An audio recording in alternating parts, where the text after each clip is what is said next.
بسم اللہ الرحمن الرحیم. شروع اللہ کا نام لے کر جو بڑا مہربان نہایت رحم والا ہے. نظر یا نعت جو ہے 2-4 منٹ کے لیے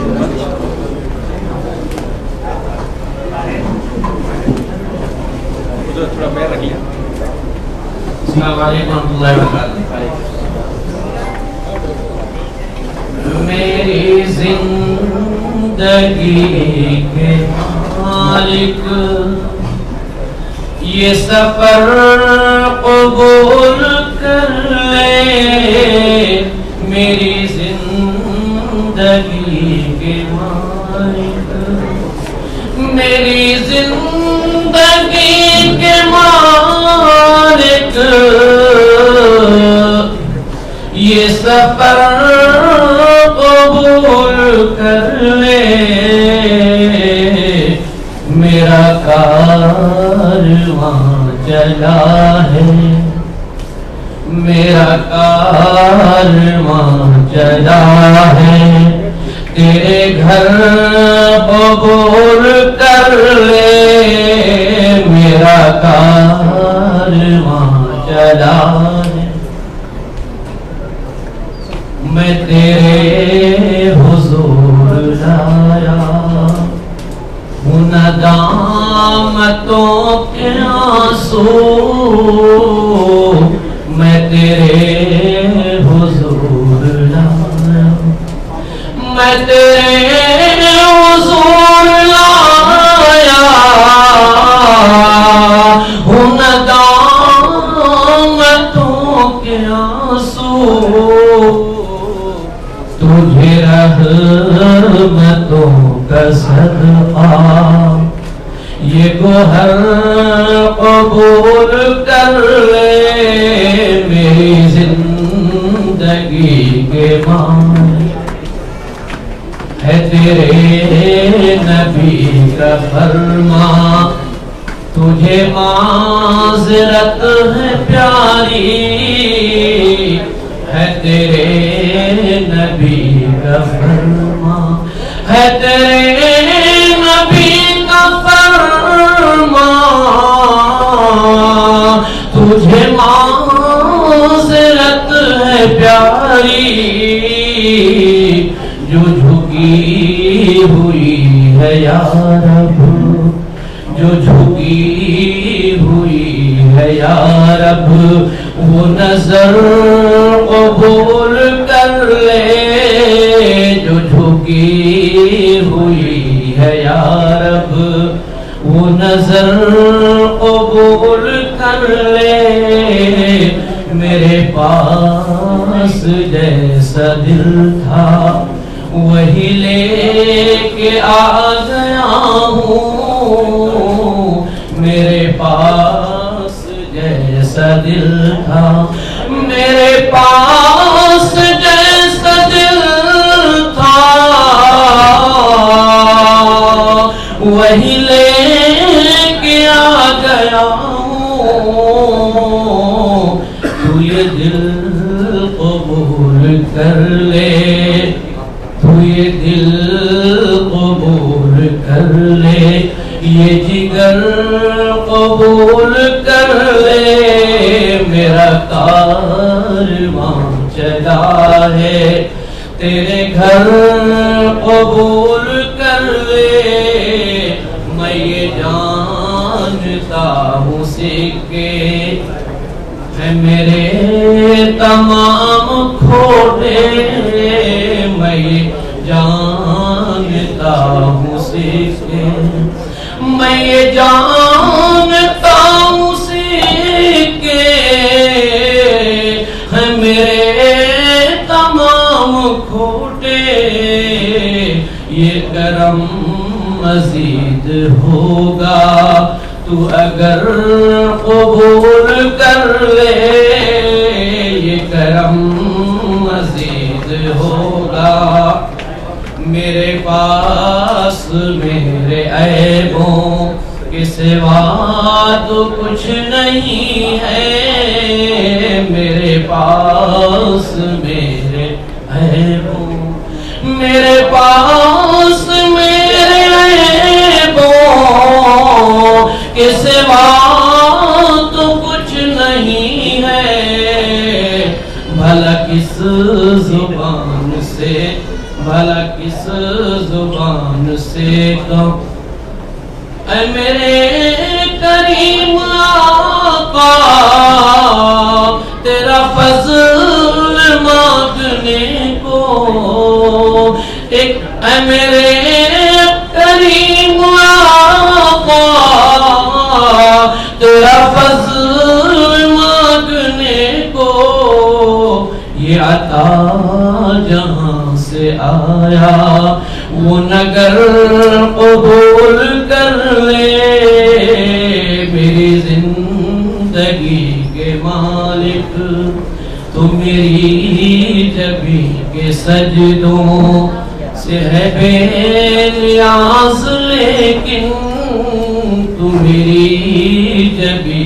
کے سجدوں، تو میری جبی کے سجدوں سے ہے بے نیاز، لیکن تیرا آستہ سلامت میرا سر قبول کر لے، میرا کارواں چلا ہے تیرے گھر قبول کر لے۔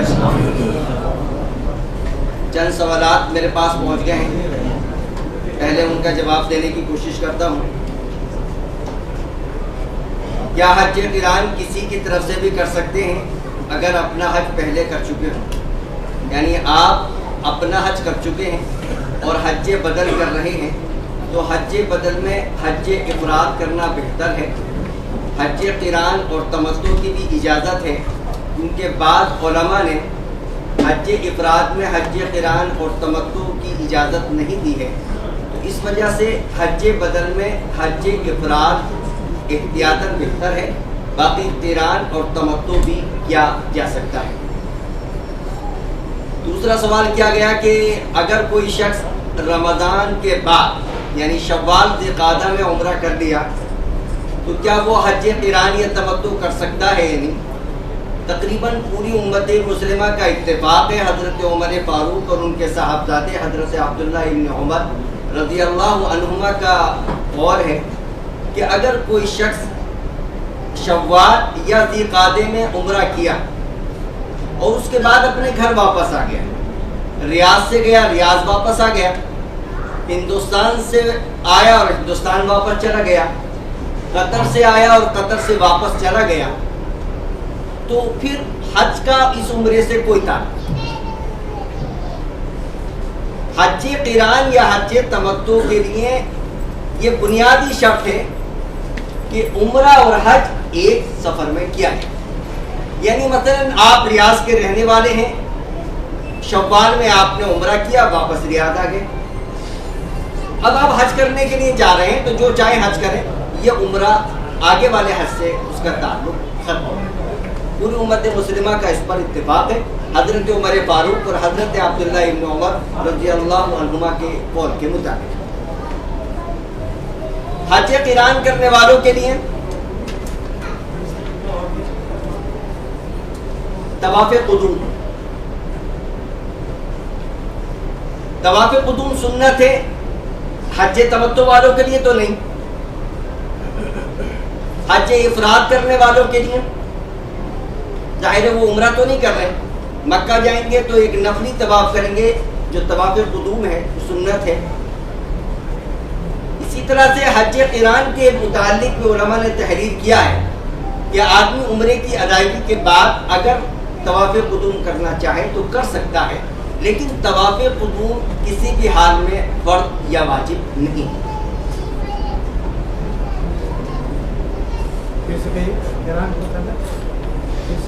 یعنی اگر کوئی شخص حج افراد کر رہا ہے تو پہلے جائے گا، طواف قدوم کرے گا، اور اس کے بعد اگر حج کی سعی ساتھ میں کرنا چاہتا ہے تو حج کی سعی کر لے، ورنہ وہ مینا جائے گا، مینا کے بعد عرفات، پھر مزدلفہ، پھر اس کے بعد مینا آئے گا، مینا سے پھر جو ہے نا وہ طواف زیارت کرنے کے لیے جائے گا، اور اگر حج کی سعی پہلے نہیں کی تو حج کی سعی کرے گا۔ حج تمتع کرنے والوں کے لیے طواف قدوم ہے ہی نہیں، ساری امت کا اتفاق ہے۔ حج قران کرنے والوں کے لیے کیا طواف قدوم ہے یا نہیں؟ تو بعض علماء کرام نے تحریر کیا ہے کہ عمرے کی ادائیگی کے بعد، بعض علماء نے تحریر کیا ہے کہ عمرے کی ادائیگی کے بعد بال منڈوائے بغیر، کیونکہ بال تو منڈوانے نہیں ہیں، مینا جانے سے پہلے ایک طواف قدوم کر لیں۔ اب اس طواف قدوم کے بعد اگر وہ حج کی بھی سعی کرنا چاہتا ہے تو کر سکتا ہے۔ ریاض سے جانے والے حجاج کرام کون سا حج کریں؟ ریاض سے جانے والے حجاج کرام ان تینوں حج کے اقسام میں سے جون سا چاہے حج کر سکتے ہیں، حج افراد، حج قران اور حج تمتع، خواہ وہ پہلا حج کر رہے ہوں یا اس سے پہلے متعدد حج کر چکے ہوں، اپنا حج کر رہے ہوں یا حج بدل کر رہے ہوں۔ پھر یہ پوچھا کہ تمام نمازیں 8، 9، 10، 11، 12 تاریخ کو قصر کے ساتھ پڑھیں یا پوری پڑھیں؟ ریاض کے جانے والے 99.99 سب کے سب مسافر ہیں، اس لیے کوئی اختلاف ہی نہیں ہے، آپ سب کے سب قصر ہی کریں، یعنی 4 رکعت والی نماز 2 ہی پڑھنی، خواہ وہ سفر کی بنیاد پر یا حج کی بنیاد پر، وہ ایک الگ اختلافی مسئلہ ہے، لیکن آپ تمام کے تمام مسافرین ہیں، اس لیے آپ خواہ سفر کی بنیاد پر یا حج کی بنیاد پر آپ کو 4 رکعت والی نماز 2 ہی پڑھنی ہے، جتنے بھی ریاض سے جا رہے ہیں۔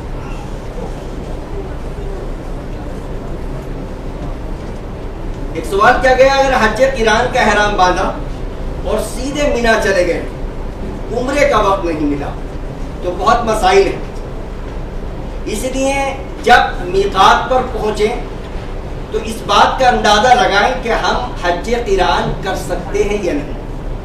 اگر وقت آپ کے پاس کم ہے، آپ کا حملہ والا جو ہے وہ تاخیر سے ریاض سے نکلا ہے، یا نکلا تو وقت پر، راستے میں گاڑی خراب ہو گئی، 2 سال پہلے ایک حملے کے متعلق مجھے معلوم ہے 36 گھنٹے میں ریاض سے گاڑی وہاں پہنچی تھی، تو اگر اس نوعیت کی بات آ جائے اور وقت کم ہے تو پھر اس صورت میں حج افراد کریں، یہ معلوم نہیں وقت ملے گا نہیں ملے گا، 8 کی صبح میں پہنچ رہے ہیں، دوپہر کو پہنچ رہے ہیں، شام کو پہنچ رہے ہیں، لیکن ایک مسئلہ میں بتلا دوں کہ اگر آپ 8 تاریخ کو بھی عمرہ کر رہے ہیں تو آپ تمتع میں یا قران میں 8 ذی الحجہ کو بھی عمرہ کر سکتے ہیں۔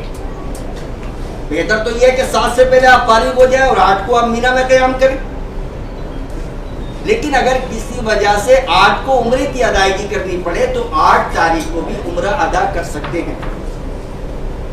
احرام کی حالت میں ویسلین لگائی جا سکتی ہے، آج تو ڈاکٹر صاحب نے نہیں بتایا، لیکن پچھلی جو پریزنٹیشن انہوں نے پیش کی ہے تو اس میں انہوں نے بتایا تھا، اور مجھے بھی یہ تجربہ ہوا کہ ویسلین کے استعمال سے خاص طور پہ زیادہ چلنے کی وجہ سے یہاں پر بھی اور یہاں پر بھی جو ہے نا وہ کافی تکلیف ہو جاتی ہے، اور ویسلین میں خوشبو نہیں ہوتی، ویسلین کا استعمال کیا جا سکتا ہے۔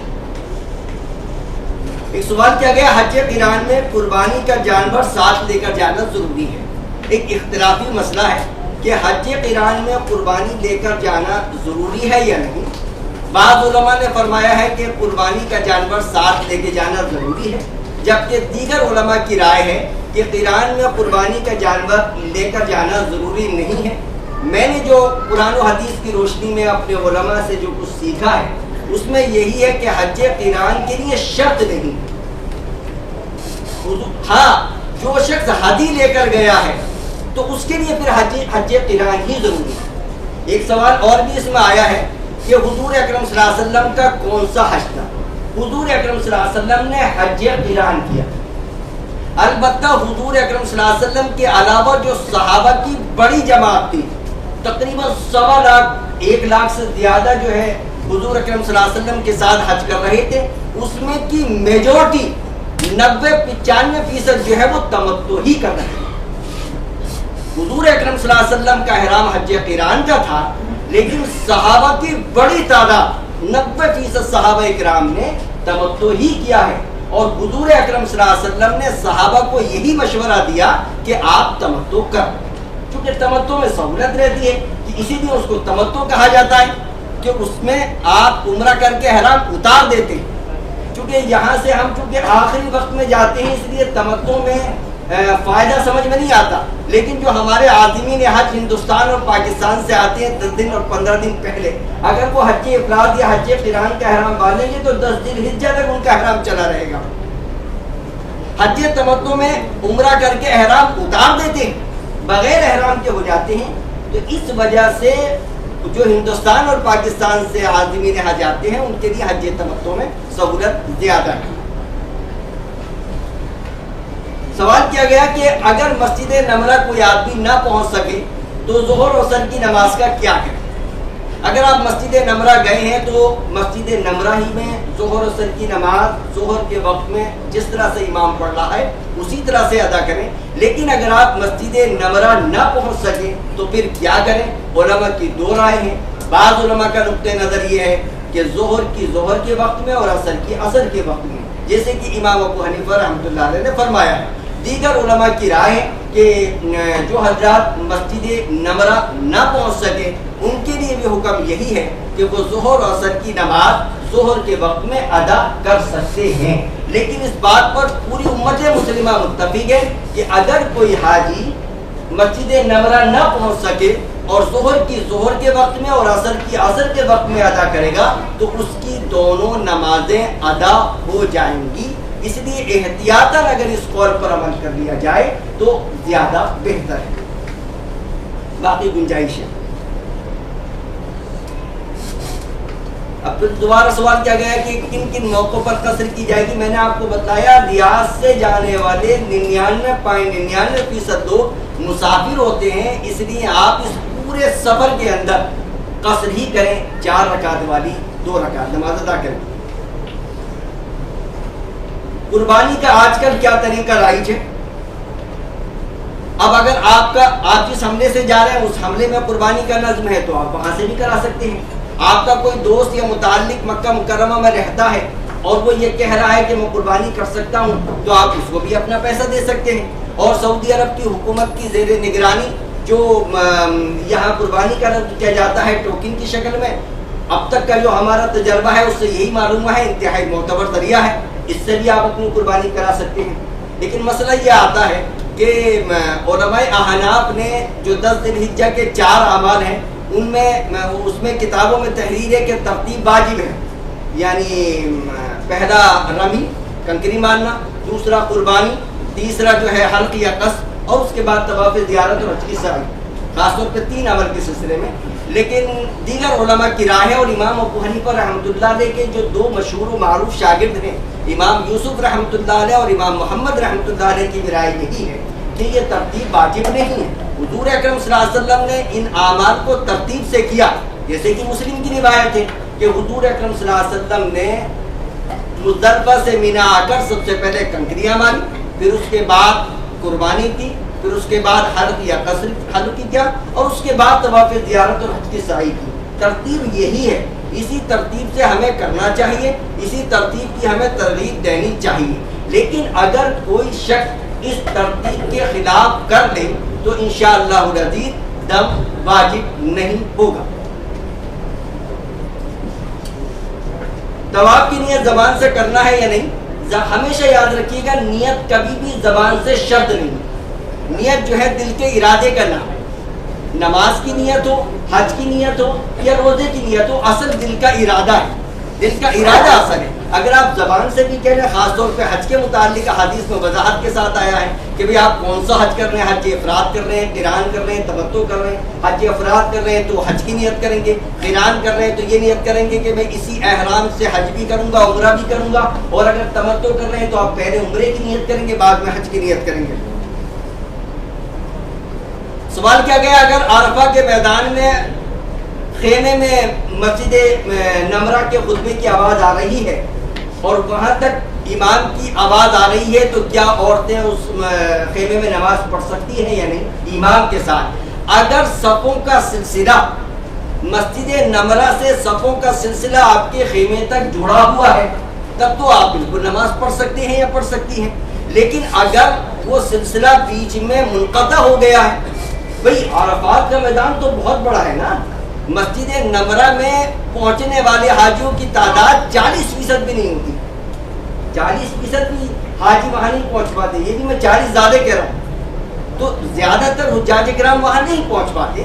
تو اگر وہاں پہنچنا آپ کا ممکن ہے یا آپ کا خیمہ مسجد نمرہ سے جڑا ہوا ہے اور مسجد نمرہ سے صفیں جڑ رہی ہیں تو آپ بالکل پڑھ سکتے ہیں. لیکن آپ کا خیمہ دور ہے، مسجد نمرہ نظر نہیں آ رہی، مسجد نمرہ کی آواز آ رہی یا نہیں آ رہی، لیکن مسجد نمرہ سے صفوں کا جڑا ہوا سلسلہ جڑا ہوا نہیں ہے، تو ساری امت متفق ہے کہ آپ پھر اپنی نماز اپنی پڑھیں گے، وہ جماعت کے ساتھ خیمے میں پڑھیں یا انفرادی پڑھیں.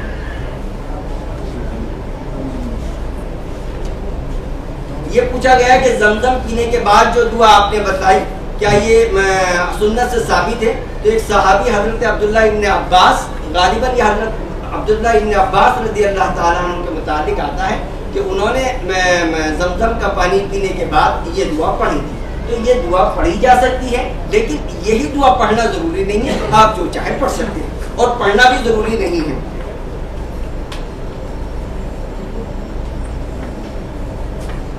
مزدلفہ میں مغرب اور عشاء کی نماز عشاء کے وقت میں پڑھنی ہے، تو سوال کیا گیا عورتیں بھی جماعت کے ساتھ پڑھیں گی؟ تو میں نے پہلے بھی بتایا وہ جماعت کے ساتھ پڑھیں یا تنہا پڑھیں، لیکن مغرب اور عشاء کی نماز مزدلفہ میں عشاء کے وقت میں ہی پڑھنی، وہ جماعت سے پڑھیں، مسجد مشعر حرام میں پڑھیں یا آپ اپنے علاقے میں 10-12 لوگوں کے ساتھ پڑھیں یا انفرادی پڑھیں، لیکن پڑھنی آپ کو عشاء کے وقت میں مغرب اور عشاء کی نماز. یہ پوچھ رہے ہیں کہ رمی کرنے کے بعد تلبیہ پڑھ سکتے ہیں یا نہیں، یعنی 10 تاریخ کو جب آپ نے پہلی کنکری ماری جمرے پر تو تلبیہ پڑھنا بند ہو گیا. جو تلبیہ حج کا ترانہ ہے، جو حج کا احرام باندھنے سے کے بعد سے ہم برابر پڑھ رہے تھے، وہ پہلی کنکری کے بعد بند ہو گیا. لیکن اگر کوئی شخص ترانہ یعنی لبیک اس کے بعد بھی پڑھ لے تو ناجائز نہیں ہے، لیکن اب جو اس کا وقت ہے وہ ختم ہو. یہ پوچھا کیا پڑھ سکتے ہیں؟ اگر کوئی آدمی پڑھنا چاہے تو وہ حرام تو نہیں ہے، لیکن جو اس کا سنت وقت ہے وہ پورا ہو گیا. احرام کی حالت میں خواتین کے چہرے کی پردے کی وضاحت فرمائیں. 2 چیزیں ہیں. ایک چیز تو یہ ہے کہ عورتوں کے لیے احرام یہ ہے کہ چہرہ کھلا رہے، دوسری طرف یہ بھی ہے کہ پردہ معاف نہیں ہوا ہے، جو پردے کا حکم تھا وہ معاف نہیں ہوا. اب آپ کہیں گے اس کی شکل کیا ہے؟ حضرت عائشہ رضی اللہ تعالی عنہ خود ہی اس کی وضاحت کر رہی ہیں کہ ہم جب جم غفیر کے سامنے آ جاتے تھے، لوگ سامنے ہو جاتے تھے، تو ہم اپنی نقاب کو جو بھی اس زمانے میں شکل تھی چادر کی وہ آگے بڑھا لیا کرتے تھے، چہرے کے آگے کر لیا کرتی تھی، اور جہاں مجمع سے نکلی تو وہ چہرے کو کھول لیا کرتی. تو درمیانی راستہ ہمیں اختیار کرنا چاہیے، نہ ہمیں اس بات کی شدت کرنی چاہیے کہ چہرہ شروع سے لے کے آخر تک کھلا ہی رہے، نہ ہمیں اس چیز کی شدت کرنی چاہیے کہ چہرہ بالکل نہ کھلے. درمیانی راستہ اختیار کرنا چاہیے. اگر کچھ وقت کے لیے چہرے پر نقاب لگی رہ گئی تب بھی انشاءاللہ العزیز کو دم نہیں ہے، اور اگر کچھ وقت کے لیے نقاب کھلی رہ گئی تب بھی انشاءاللہ العزیز کوئی دم نہیں. بچہ اگر حج کر رہا ہے تو اس کے اوپر نہ قربانی ضروری ہے نہ کوئی عمل ضروری ہے. بچہ جتنا عمل کر سکتا ہے کرے. اگر وہ حج قران یا تمتع بھی کر رہا ہے تو قربانی اس کے اوپر واجب نہیں ہے.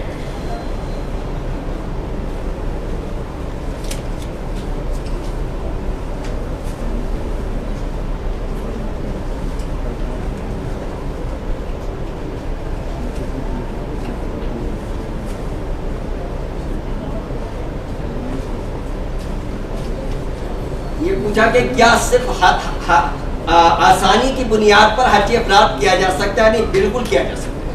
شریعت نے آپ کو اجازت دی ہے کہ حج افراد، حج قران، حج تمتع میں سے جو سی قسم چاہے اختیار کریں. اب آپ کہیں کہ میں اپنی سہولت کے لیے حج افراد کرنا چاہ رہا ہوں، بالکل اس کی اجازت ہے. وہ آپ پہلا حج فریضہ ادا کر رہے ہیں.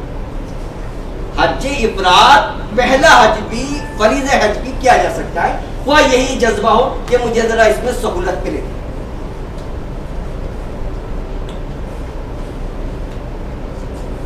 اگر ذی الحجہ سے پہلے عورت کو ماہواری آ جائے تو وہ کیا عمرہ جو 7 تاریخ کو کرنا تھا بعد میں کر سکتی ہے؟ جیسے آپ نے بتایا کہ طواف زیارت کے بعد کر سکتی ہے. یعنی کسی عورت نے حج قران کا یا حج تمتع کا احرام باندھا تھا، عمرہ کرنا تھا، عمرہ کر نہیں سکی اپنی ناپاکی کی وجہ سے، چلی گئی مینا سے عرفہ سے مزدلفہ جو سارے اعمال کیے کر لیے. اب ظاہر ہے کہ وہ حج عمرہ تو نہیں ہوا، حج تو ادا ہو گیا. اب عمرے کا کیا ہوگا؟ تو کیا اس کے اوپر قضا واجب ہے یا نہیں؟ علماء کی دونوں رائے ہیں. بعض لوگوں نے فرمایا قضا واجب نہیں ہے اور بعض لوگوں کی رائے قضا واجب ہے. احتیاطاً اگر قضا کر لیں تو کوئی حرج نہیں. بات واضح ہو گئی. یعنی اگر کسی عورت نے حج قران یا حج تمتع کا احرام باندھا اور ناپاکی کی وجہ سے عمرہ نہیں کر سکی، حج ادا ہو جائے گا. عمرے کی قضا واجب ہے یا نہیں؟ علماء کی رائے دو رائے ہیں. بعض علماء نے واجب کہا ہے، بعض علماء نے کہا حج ادا ہو گیا. لیکن اگر کوئی عورت احتیاطاً قضا کر لے تو گنجائش موجود ہے. حضرت عائشہ رضی اللہ تعالیٰ عنہ نے جب احرام باندھا تھا تو آپ کو پیریڈ آ گیا تھا، آپ جو ہے رونے لگی. حضور اکرم صلی اللہ علیہ وسلم خیمے میں پہنچے تو حضرت عائشہ رو رہی تھی. حضور نے کہا میں سمجھ گیا کہ آپ کے وہ ایام شروع ہو گئے. تو حضرت عائشہ نے کہا جی ہاں. تو حضور اکرم صلی اللہ علیہ وسلم نے کہا اس میں رونے کی کیا بات ہے؟ یہ تو وہ چیز ہے جو اللہ تعالیٰ نے آدم کی ساری بیٹیوں کے لیے لازم کر دیا، کوئی حرج نہیں. سارے اعمال کرتی رہو جو حاجی کر رہے ہیں سوائے طواف نہیں کرنا. چنانچہ آپ نے سارے اعمال کر لیے اور اس کے بعد حضور سے انہوں نے کہا کہ میرا عمرہ رہ گیا، میں عمرہ کرنا چاہتی ہوں. حضور اکرم صلی اللہ علیہ وسلم نے ان کے بھائی حضرت عبد الرحمن کو کہا کہ مسجد تنعیم جاؤ جو حلم میں سب سے زیادہ قریب جگہ ہے، وہاں سے ان کو احرام بنوا دو اور عمرہ کریں. تو اگر کسی عورت کا اس نوعیت سے عمرہ رہ جائے تو وہ عمرے کی قضا کرنی چاہے تو کر سکتی ہے، بلکہ بعض علماء نے کہا ہے کہ کرنی چاہیے. یہ سوال کیا گیا کہ اگر عرفہ کا دن جمعہ کو پڑ رہا ہے تو کیا اس کی کوئی خصوصی فضیلت ہے یا نہیں؟ عوام میں اس کو کہا جاتا ہے حج اکبر. قرآن و حدیث کی روشنی میں اس کی کوئی دلیل نہیں. البتہ یہ بات طے ہے کہ چونکہ عرفہ کا دن جمعہ کا شامل ہوا ہے تو کچھ نہ کچھ فضیلت تو بڑھ سکتی ہے، لیکن اس کو حج اکبر کا نام دینا یہ قرآن و حدیث میں کہیں نہیں ملتا. یہ صرف ہمارے ہندوستان اور پاکستان کے کلچر سے یہ چیز آئی ہے. اس کو حج اکبر کہا جاتا ہے. ہر حج حج اکبر ہوتا ہے، ہر حج حج اکبر ہوتا ہے. حضور اکرم صلی اللہ علیہ وسلم نے مکہ مکرمہ میں جب تھے متعدد آپ نے حج کیے، لیکن مدینہ منورہ سے آپ نے ایک ہی حج کیا ہے جس کو حجۃ الوداع کہا جاتا ہے. اس سال اللہ کی حکمت اور اس نے اتفاق سے عرفہ کا دن جمعہ ہی کر دیا.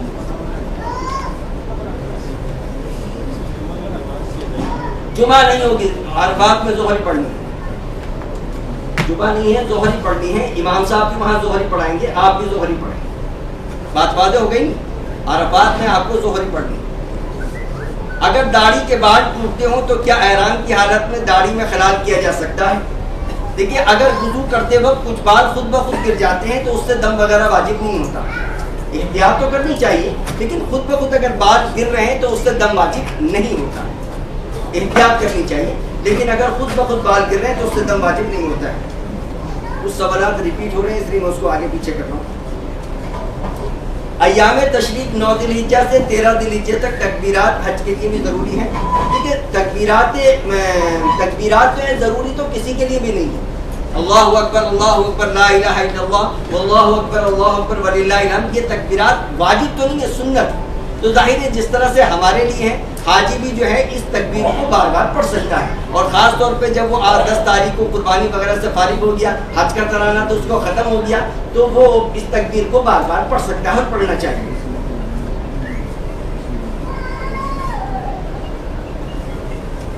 یہ سوال کیا گیا کوئی آدمی حج تمتع کر رہا ہے، ریاض سے جا رہے ہیں، شارٹ ٹائم پہ جا رہے ہیں، حج تمتع کرنا ہے، عمرہ کر کے احرام بال کٹوا لیے، کیا احرام کے کپڑے بدلنا ضروری ہے؟ کوئی ضروری نہیں.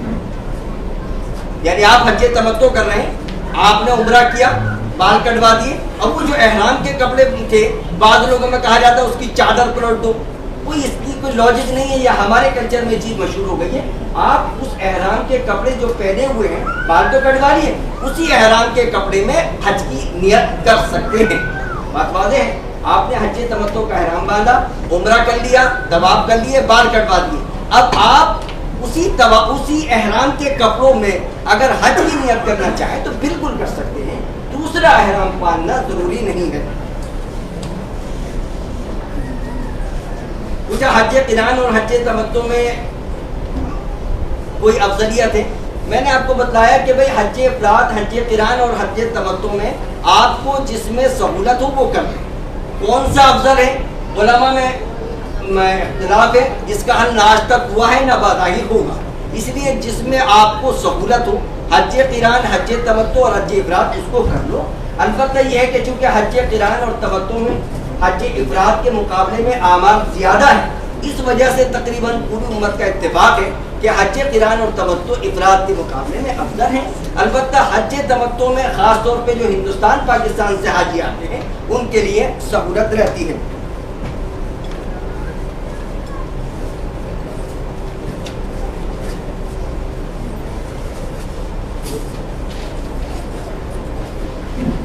سوال کیا گیا ہے کیا حجاج کے لیے ناخن وغیرہ کا مسئلہ؟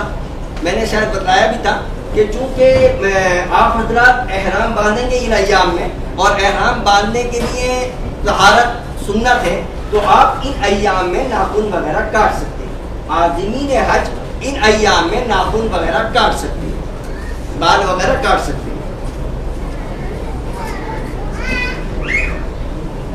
پوچھا گیا ہے کہ امام ابو حنیفہ رحمۃ اللہ کے شاگردوں نے اجازت دی ہے تو فتویٰ کس کے قول پر ہے؟ فتویٰ یقیناً امام ابو حنیفہ رحمۃ اللہ علیہ کے قول پر ہی دیا گیا ہے، لیکن قاضی مجاہد اسلام دعوت رحمۃ اللہ علیہ نے ایک بڑی کانفرنس منعقد کی تھی ہندوستان میں، اور مختلف لوگوں نے جو ہے نا مقالات پیش کیے تھے۔ اس کے بعد جو ہے یہ رائے پیش کی گئی کہ اس وقت کی جو صورتحال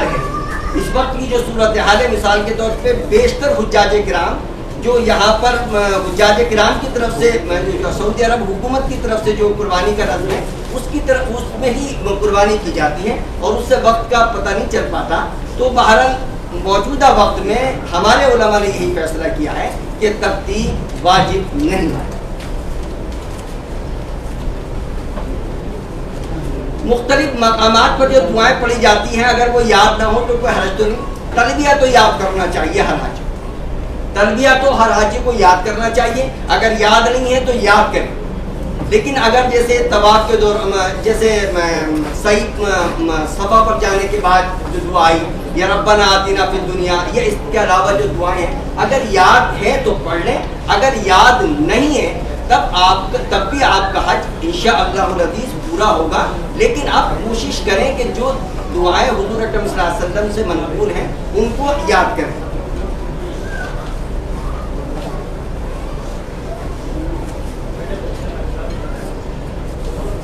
پوچھا گیا حج والی قربانی کیا ہندوستان پاکستان میں کرائی جا سکتی ہے؟ نہیں، حج کی قربانی آپ حدود حرم یعنی مکہ ہی میں کرائیں، مینا ہی میں کرائیں۔ البتہ جو بقرعید کی قربانی ہے اگر آپ وہ کروانا چاہتے ہیں تو پھر آپ اس کو اپنے ملک میں کرا سکتے ہیں، لیکن حج کی قربانی آپ اسی جگہ پر کرائیں۔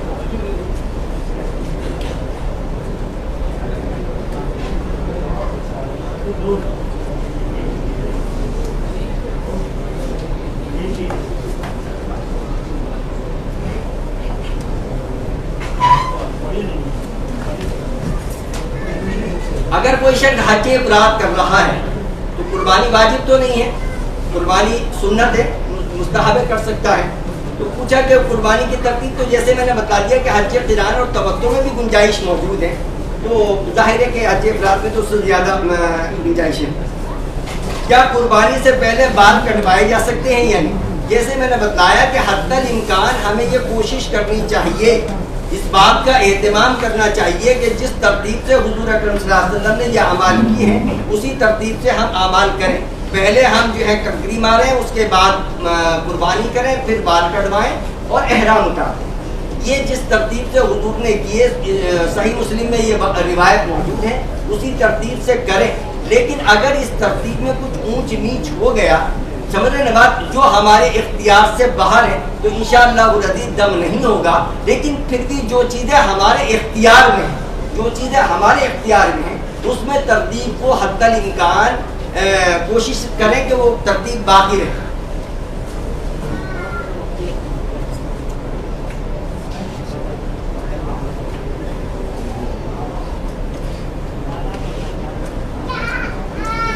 جیسے میں نے آپ کو بتایا کہ اگر کوئی شخص شوال میں عمرہ کیا اور اس کے بعد حج اقتران یا تمتع کرنا چاہتا ہے اور وہ واپس آ گیا تھا عمرہ کر کے شوال میں، تو اس عمرے کا تعلق حج سے ختم ہو جاتا ہے۔ اب اگر وہ اقتران یا تمتع کرنا چاہتا ہے تو اسے مستقل طور پر عمرہ کرنا پڑے گا۔ یوم عرفہ کا روزہ رکھنا کیا ضروری ہے؟ یوم عرفہ کا روزہ رکھنا کیا ضروری ہے؟ ضروری تو کسی کے لیے بھی نہیں ہے، ضروری تو کسی کے لیے بھی نہیں ہے۔ سنت ہے کہ عرفہ کے دن 9 تاریخ کو، یعنی اس مرتبہ 9 تاریخ کا روزہ رکھنا سنت ہے، لیکن حاجیوں کے لیے بہتر یہ ہے کہ وہ روزہ نہ رکھیں۔ حاجیوں کے لیے بہتر ہے کہ روزہ نہ رکھیں۔ ایک ہے روزہ رکھنا اور ایک ہے اس دن زیادہ سے زیادہ اللہ کے سامنے گڑ گڑانا۔ آپ کے لیے زیادہ افضل یہ ہے، آپ کے لیے زیادہ بہتر یہ ہے کہ اس رات اس وقت جو ہے خوب اللہ کے سامنے گڑ گڑائیں، روئیں، اللہ سے مانگیں، یہ زیادہ بہتر ہے آپ کے لیے۔ باقی عام لوگوں کے لیے جو ہے عرفہ کے دن روزہ رکھنا چاہیے، کیونکہ حضور اکرم صلی اللہ علیہ وسلم نے ارشاد فرمایا کہ مجھے یقین ہے کہ جو عرفہ کا دن روزہ رکھے گا اس کے 1 سال پہلے اور 1 سال بعد کے گناہ اللہ تعالیٰ معاف فرمائے گا۔ ایک سوال کیا گیا کہ احرام سے پہلے خوشبو لگائی جا سکتی ہے؟ نہیں، احرام باندھنے سے پہلے غسل کیا آپ نے، غسل کرنے کے بعد باڈی پر آپ سنت لگا سکتے ہیں، یہ حضور اکرم صلی اللہ علیہ وسلم سے ثابت ہے۔ احرام کے کپڑے پہننے سے پہلے، نیت اور تلبیہ کرنے سے پہلے، یعنی آپ نے غسل کیا، لباس پہننے سے پہلے بدن پر خوشبو لگا سکتے ہیں، یہ سنت ہے۔ کنکریاں کی تعداد دوبارہ اعلان کر دے۔ میں نے آپ کو بتایا کہ اگر 13 ذی الحجہ کی بھی کنکریاں مارنی ہیں تو آپ کی کنکریاں بیٹھیں گی 70، اور اگر آپ 12 ذی الحجہ کے بعد واپس جا رہے ہیں تو آپ کی کنکریاں استعمال ہوں گی 49 اور 70۔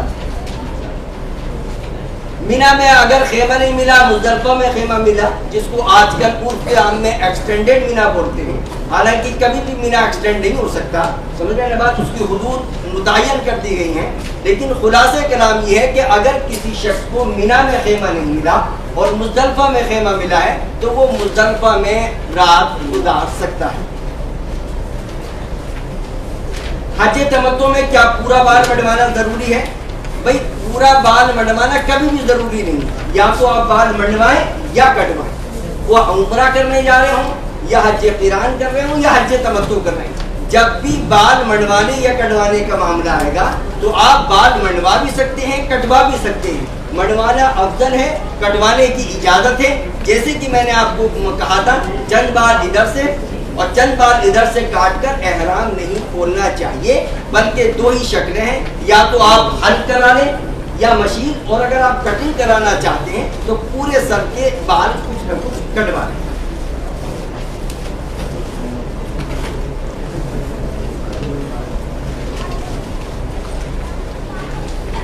جس میں کسی قسم کی کریم لگائی جا سکتی ہے نہیں، میں نے آپ کو بتایا تھا ایسی کریم جس میں خوشبو نہیں ہے، جیسی ویسلین، اس طرح کی کریم جیسے ویسلین ہے یہ لگائی جا سکتی ہے، لیکن اگر کریم میں خوشبو ہے تو اس سے بچنا چاہیے۔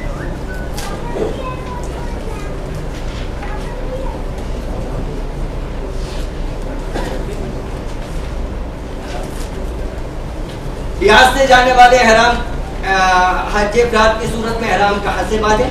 حج افراد کریں، قران کریں، تمتع کریں۔ ریاض سے جانے والے لوگ اگر طائف کی طرف سے جا رہے ہیں تو ان کو السیل الکبیر پر ہی احرام باندھنا ہوگا۔ یہاں سے اگر جدہ گئے، جدہ سے احرام نہیں باندھ سکتے، اچھی طرح سے سن لیں، ریاض سے جانے والے حجاج کرام جدہ سے احرام نہیں باندھ سکتے، پوری امت مسلمہ کا اتفاق ہے۔ اگر آپ ریاض سے حج کرنے کے لیے، عمرہ کرنے کے لیے جا رہے ہیں تو آپ کو ہر حال میں السیل الکبیر سے ہی احرام باندھنا ہوگا۔ 8 تاریخ اور 9 کو نہانا اور احرام بدلنا ٹھیک ہے، غسل آپ کر سکتے ہیں، 8 کو کریں، 9 کو کریں، کوئی مسئلہ نہیں ہے، آپ احرام کی حالت میں بالکل غسل کر سکتے ہیں، اس میں کوئی مسئلہ نہیں ہے۔ احرام کی چادریں بدل بھی سکتے ہیں، دوسری بدلیں، تیسری بدلیں، اس میں کوئی مسئلہ نہیں ہے۔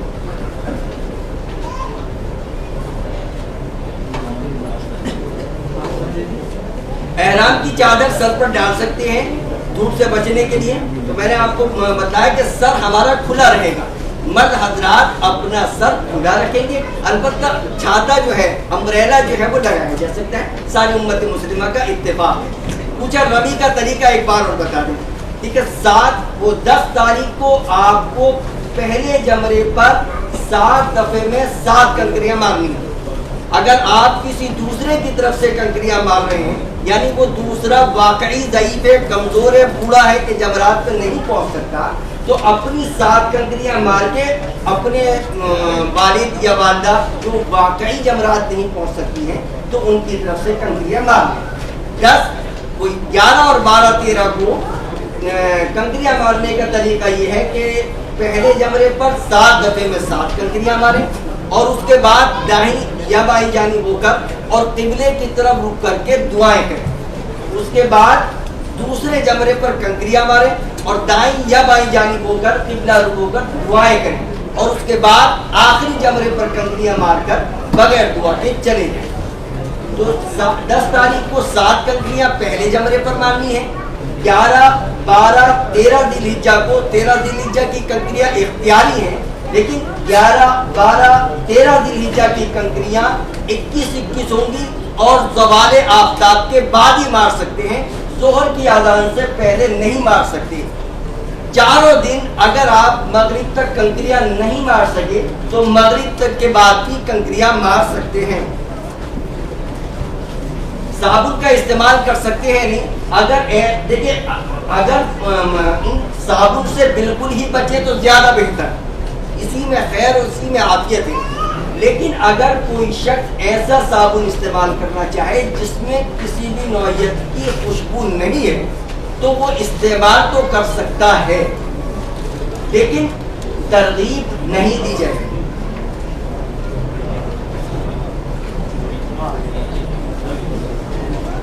وقوف مزدلفہ نہ ہوا تو کیا حکم ہے؟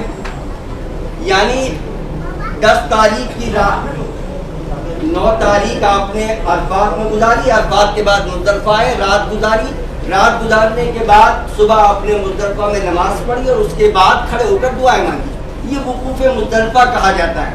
لیکن اگر کوئی آدمی مزدلفہ سے نکل کر بھی چلا گیا فجر کے وقت میں تو وہ جو وقوف مزدلفہ کا جو وجوب ہے وہ ادا ہو جائے گا۔ لیکن اگر کوئی شخص عرفات سے براہ راست بنا چلا گیا اور مزدلفہ گیا ہی نہیں تو اس کا ایک واجب ترک ہو جائے گا، اس کو ایک دم دینا ہوگا۔ ہمیشہ یاد رکھیے گا کہ دم کوئی آپ کے لیے سزا نہیں ہے، بلکہ یہ بھی اللہ کا ایک حکم ہے۔ اگر کسی وجہ سے دم واجب ہو جائے تو ہمارا اس سے دم نہیں نکلنا چاہیے، بلکہ اس پر بھی اللہ تعالیٰ اجر و ثواب دے گا۔ قصداً ایسا عمل نہ کریں جس سے ہمارے اوپر جو ہے دم واجب ہو، پھر اس کے بعد جو ہے ہماری محترمہ جو ہے 350 ریال کا دان تان کریں اور مسائل پیدا ہوں۔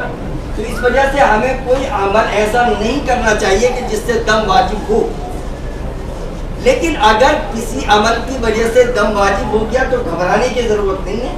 اس وقت اگر آپ کی جیب میں پیسے نہیں ہیں تو علماء کا فیصلہ سن لیجیے قرآن و حدیث کی روشنی میں۔ زندگی میں دم کبھی بھی دیا جا سکتا ہے، لیکن دم حدود حرم یعنی مکہ مکرمہ ہی کے اگر کسی وجہ سے دم واجب ہو گیا تو پھر جیب کو تلاش کرنے کی ضرورت نہیں ہے، اس وقت دے دیں تو اچھا ہے، لیکن بعد میں بھی دے سکتے ہیں۔ اس کا گوشت نہ آپ کو کھانا نہ آپ کے رشتہ داروں کو کھانا، بلکہ اس کا گوشت غربا کے ہی لیے تقسیم کیا جائے گا۔ مکہ مکرمہ میں مختلف ادارے ہیں، حکومت کے بھی ہیں، پرائیویٹ بھی ہیں۔ اس ادارے میں جب آپ قربانی کے پیسے جمع کریں گے تو اس میں ایک کالم دم کی بھی ہوتی ہے۔ آپ کہیں گے یہ دم والا ہے تو وہ اس صورت میں جو ہے وہ اس کا گوشت جو ہے وہ غربا کے لیے جو ہے وہ تقسیم کیا جائے گا۔ یہ گوشت جو ہے حدود حرم کے باہر بھی علماء نے اجازت دی ہے کہ وہ تقسیم کیا جا سکتا ہے، چنانچہ سعودی عرب نے حکومت نے اس کا انتظام کیا ہے۔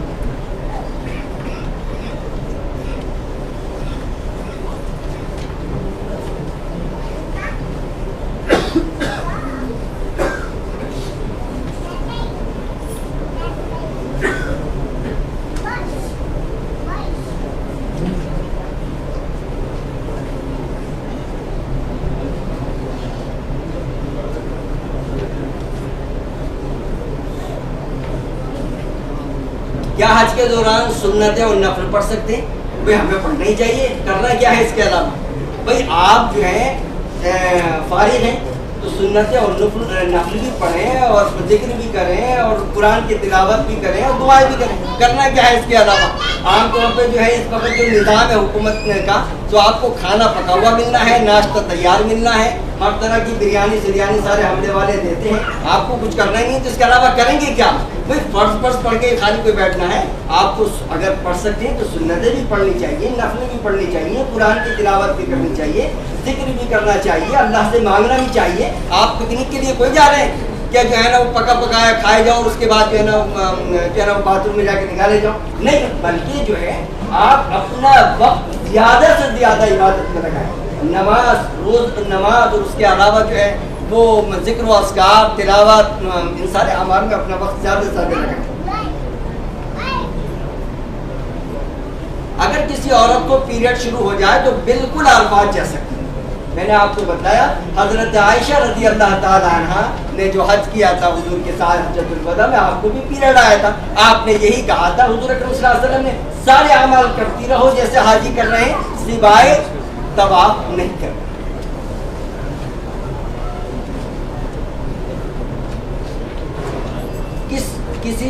کسی بھی دن روزہ رکھ سکتے ہیں؟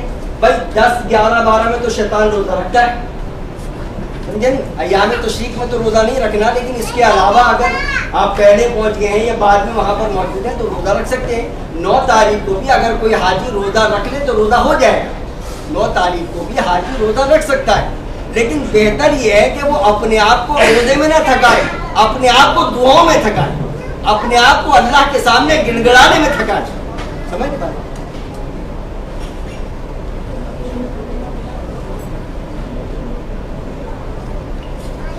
عرفات میں سامان کیا لے جانا چاہیے؟ بھائی آج کل جو نظام ہے، اگر آپ تشریح کے ساتھ جا رہے ہیں تو وہاں پر آپ کو خیمہ بھی ملے گا، کھانا بھی آپ کو ملے گا۔ حکومت سعودی عرب کی طرف سے یہ نظام ہے کہ جو بھی حاجی جائے گا، خاص طور پر لوکل حاجی کی میں بات کر رہا ہوں، تو جو رسوم تشریح ہے اس کے ساتھ ہی 3 ڈائٹ واجبی ہے، ناشتہ، دوپہر کا کھانا، شام کا کھانا، تشریح کی فیس کے ساتھ ہی وہ جمع ہو جاتی ہے۔ تو اب اگر کچھ سامان لے کے جانا چاہ رہے ہیں تو لے جائیں، بھارت میں تو یہ کہوں گا کہ وہاں کھانا وغیرہ سب کا انتظام ہوتا ہی ہے، تو اس لیے نہ لے کے جائیں تو بہتر ہے۔ جتنا زیادہ سامان لے کے جائیں گے مینا سے عرفات یا مزدلفہ، ظاہر ہے آپ کو زیادہ زحمت ہوگی۔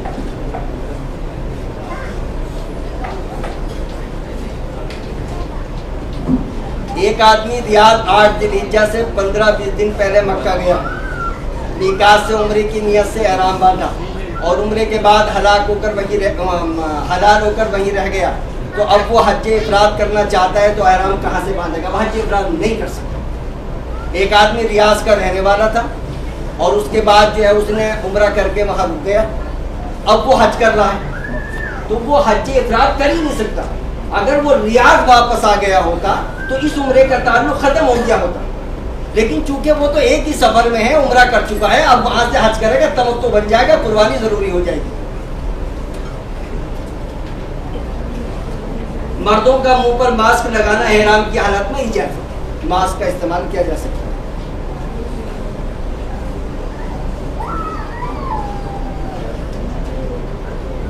حج تمتع یا حج قران عمرے کے طواف کے دوران ماہواری آ جائے تو باقی ماندہ چکر کیسے پورے کریں؟ طواف کو روک دے، مسجد حرام سے باہر نکل جائے، انتظار کرے یہاں تک کہ پاک ہو جائے۔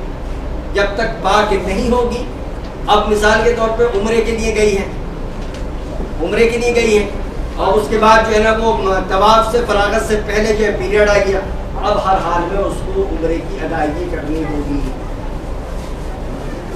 اب اگر کوئی عورت واپس آ رہی ہے، جیسے کہ عموماً یہاں مجبوریاں ہوتی ہیں کہ جس بس سے جا رہی ہیں اسی بس سے لوٹ کر بھی آنا ہے، میاں کو جو ہے نا وہ ڈیوٹی کرنی ہے، بڑے مسائل پیدا ہوں گے، سمجھتے ہیں نا بات؟ تو ایسی حالت میں اگر کوئی عورت واپس آ گئی تو اس کا احرام باقی رہے گا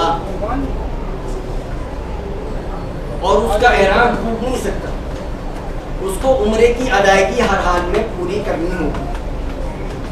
جائے گی دوسرے ہفتے جب پیریڈ پورا ختم ہو جائے گا، اس وقت تک جو احرام کی پابندی ہے وہ نافذ رہیں گی، اور اس کے بعد پہلی فرصت میں جا کر عمرے کی ادائیگی پوری کریں۔ حج کے سلسلے میں آپ کو بتا چکا ہوں، طواف زیارت کسی بھی حال میں ناپاکی کے ایام میں نہیں کیا جا سکتا۔ طواف ودا تو معاف ہو جاتا ہے، ناپاکی اگر شروع ہو گئی تو وداعی طواف معاف ہو جاتا ہے۔ آپ جتنے حضرات ریاض سے جا رہے ہیں بغیر طواف ودا کے واپس مت آئیے گا، طواف ودا آپ سب کے لیے ضروری ہے۔ لیکن اگر کوئی عورت وداعی طواف کے وقت میں اس کو ناپاکی کا ایام شروع ہو جائے تو وہ بغیر طواف ودا کے آ سکتی ہے، لیکن طواف زیارت کے بغیر عورت کا حج پورا نہیں ہوتا۔ اب اگر کسی عورت کو پیریڈ آ گیا اور یہاں ہم 4 5 6 7 دن کے ٹور پہ جاتے ہیں، اب کیا تو حتی الامکان ہمیں یہ کوشش کرنی چاہیے ہم وہیں رکیں اور انتظار کریں، پاک ہو جائے، اس کے بعد حج کا طواف کریں۔ اس تاخیر کی وجہ سے کوئی دم وغیرہ نہیں ہے، لیکن اگر کسی مجبوری کے تحت ہمیں واپس لوٹنا ضروری ہے تو اب 2 ہی راستے، یا تو واپس لوٹیں اور اس کے بعد پہلی فرصت میں جائیں اور وہ طواف زیارت کریں۔ لیکن اگر کسی وجہ سے کوئی عورت دوبارہ واپس نہیں آ سکتی، مثال کے طور پہ ہندوستان سے آئی ہے، مثال کے طور پہ امریکہ سے آئی ہے اور 13 تاریخ کی اس کی واپسی ہے، ایسے بھی حجاج کرام ہیں جن کی پہلی فلائٹ سے واپسی ہوتی ہے، اب کیا کریں ایسی صورت میں؟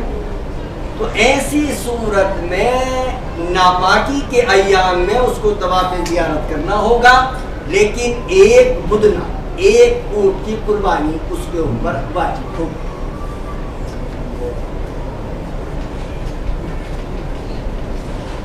کچھ سوال اس میں میرے رہ گیا ہوں، مجھے پتہ نہیں، باہر کچھ سوال اگر کرنا چاہیں تو کر لیں، ویسے ٹائم تو ہو گیا۔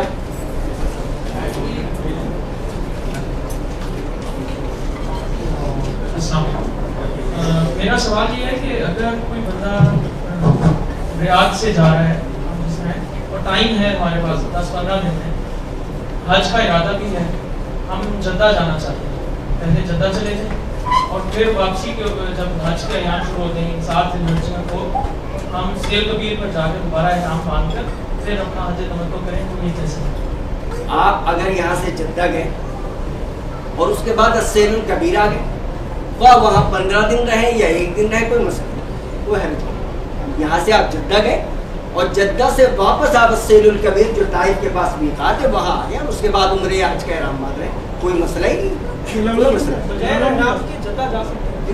احرام کے آپ جدہ جا سکتے ہیں، بغیر احرام کے آپ ریاض سے جدہ جا سکتے ہیں، کوئی مسئلہ نہیں۔ لیکن آپ یہاں سے جدہ گئے، کام وام سے فارغ ہو گئے، جو بھی آپ کو کام تھا، جو بھی رشتہ دار سے ملنا تھا، اب آپ جو ہے جدہ سے احرام نہیں باندھ سکتے، آپ جدہ سے احرام نہیں باندھ سکتے، آپ کو میقات پہ آنا ہوگا۔ مثال کے طور پہ السیل الکبیر میقات پہ آئیں، احرام باندھیں، چلے جائیں مکہ، کوئی مسئلہ نہیں، وہ آپ 1 دن قیام کیے، 15 دن قیام کیے، کوئی مسئلہ نہیں، اور وقت کا میں جلدی پڑتی ہے۔